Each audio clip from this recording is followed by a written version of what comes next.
Oh, hello there. My name is Jason Stroh-Snyder. I'm a senior at Shenandoah University. I'll be graduating this year. Today I'm here to talk with Gene Simmons about his entrepreneurial experience. How you doing today, Gene?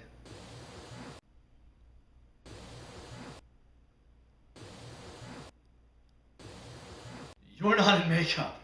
Wow, my face is red. I mean, you can't tell it's white, but trust me, underneath it's red. You don't have the goods. Oh my gosh, I am so embarrassed. Let's just get this off, and I'll take this stuff off and make you feel more comfortable, or me more comfortable, or whatever makes you feel good. We're gonna do it. Yeah, okay. Just let me. There's some paper towels back behind you. I'll take care of that and just get all this stuff off, and we can get on with the interview. More professional style. Well, if you believe in truth in advertising, it was never called music. Or if you want to get in show, it was never called show. It was always rightfully and accurately called music business or show business. Everything is a business inherently. Well, we have a company called Simmons Abramson Marketing. And Simmons Abramson Marketing, I'm the Simmons of the Abramson. We don't have offices. We hardly have staff. We have one guy who works for us, and yet we move mountains. We are the worldwide branding, marketing entity of the IndyCar series, including the Indy 500. I'm the genius who thought of the I Am Indy campaign, because I love the way I feel when I get behind the wheel. I am Indy. The guy who co-wrote the song with me is a Canadian named Bag, who was signed to my Simmons Records label prior. And we also handled Find.com, lots of big stuff. And we also handled Frank's energy drink, Frank Stronach's energy drink.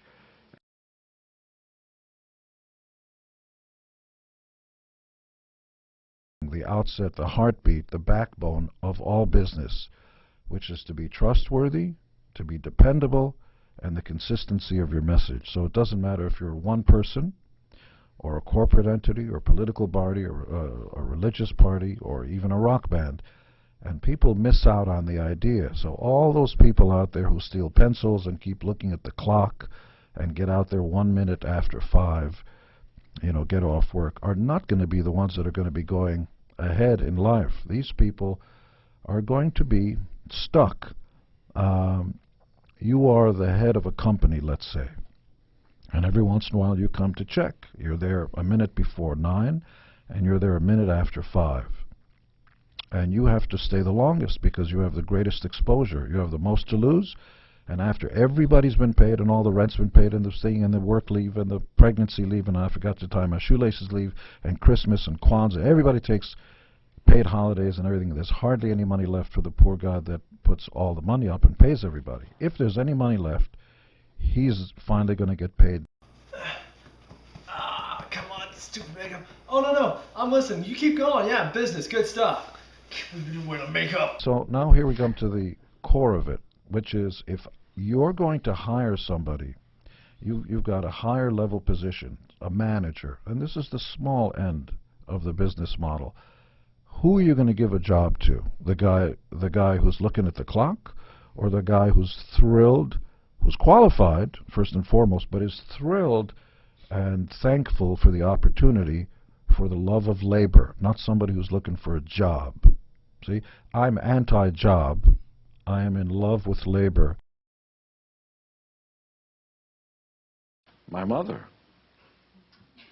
What did she do when you were a kid? Did she say, Gene, always be number one? She inspires me to this day. She's 83 years old, and I wish she could be a part of your lives. And I hope you love... Oh, I'm going to get all choked up. Do it. No. Because you want inspiration, look to your mother. You bet. Don't listen to the self-help gurus and the people stuff, even though I get paid a lot of money to do this stuff myself. Turn around and look at your mom. That's the most inspiration. That's the reason you should go out there and strive. I remember the first $10 million check I ever made, and it came in at one lump, $10 million check, and I gave it to my mother, and I said, Mom, look, because, I want my mom to be really proud. And she said in her broken English, wait, hold on a second. And she said in her broken English, wonderful. because she's Hungarian. Wonderful. Tikanis. Kala. That's Greek. Wonderful. Now what are you going to do? That's precisely the point. You did well. Now go on. If you're the fastest human being in the face of the planet, when all the cameras leave and when the girls stop kissing you and you put the award away, are you going to get up the next morning when the sun is just coming up and all by yourself try to break your own record, even though you're the fastest on earth? The idea is, shouldn't life be about striving? There is no such a thing as winning. There's only doing better than you did before. Because once you give up, you're just waiting to die. Money is the gauge. You're an athlete, here are the judges, you'll jump on your heel to do all this kind of stuff, and then when you're done, judges hold up numbers. Well, it's not about numbers. Actually, it is. It's the gauge. It's one gauge of how you do well in life. Well, it's a gauge for how the rest of them think you're doing, because they're willing to give you their hard-earned money for what you do. George, look at you. You're here. You're on television, you make a good salary, and the more people want you, the more money they're going to give you. It's a gauge. And it also means that ultimately all of us, politicians, religious leaders, talk show hosts, rock stars, all work for you. You're the ones who determine how much money we make and whether you like us. Ultimately, we're all in the same business. So money is the numbers. It's the gauge.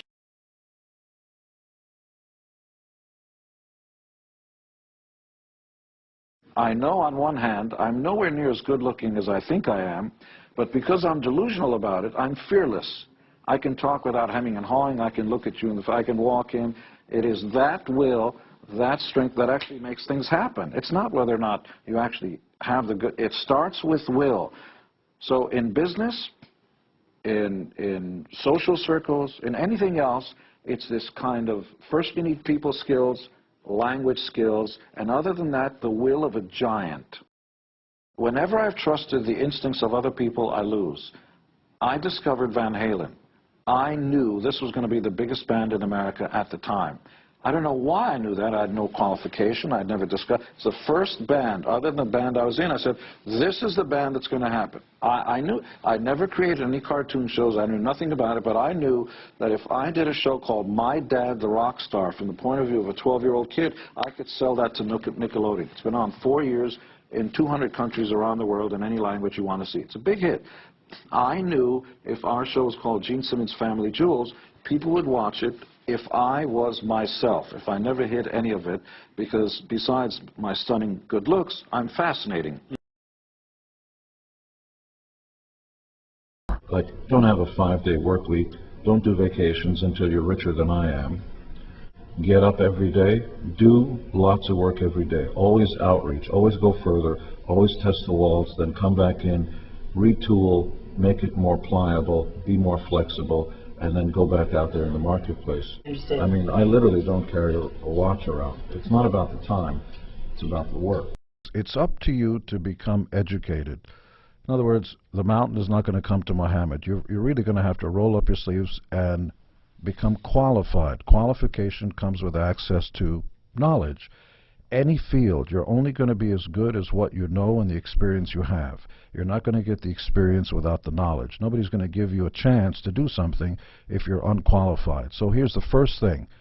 Learn people skill, learn language skills, stop saying what's up. Stop saying that. You're never going to make more money doing that unless you rap. Everybody should be an entrepreneur, and everybody should be trying to brand themselves. Your name should mean something.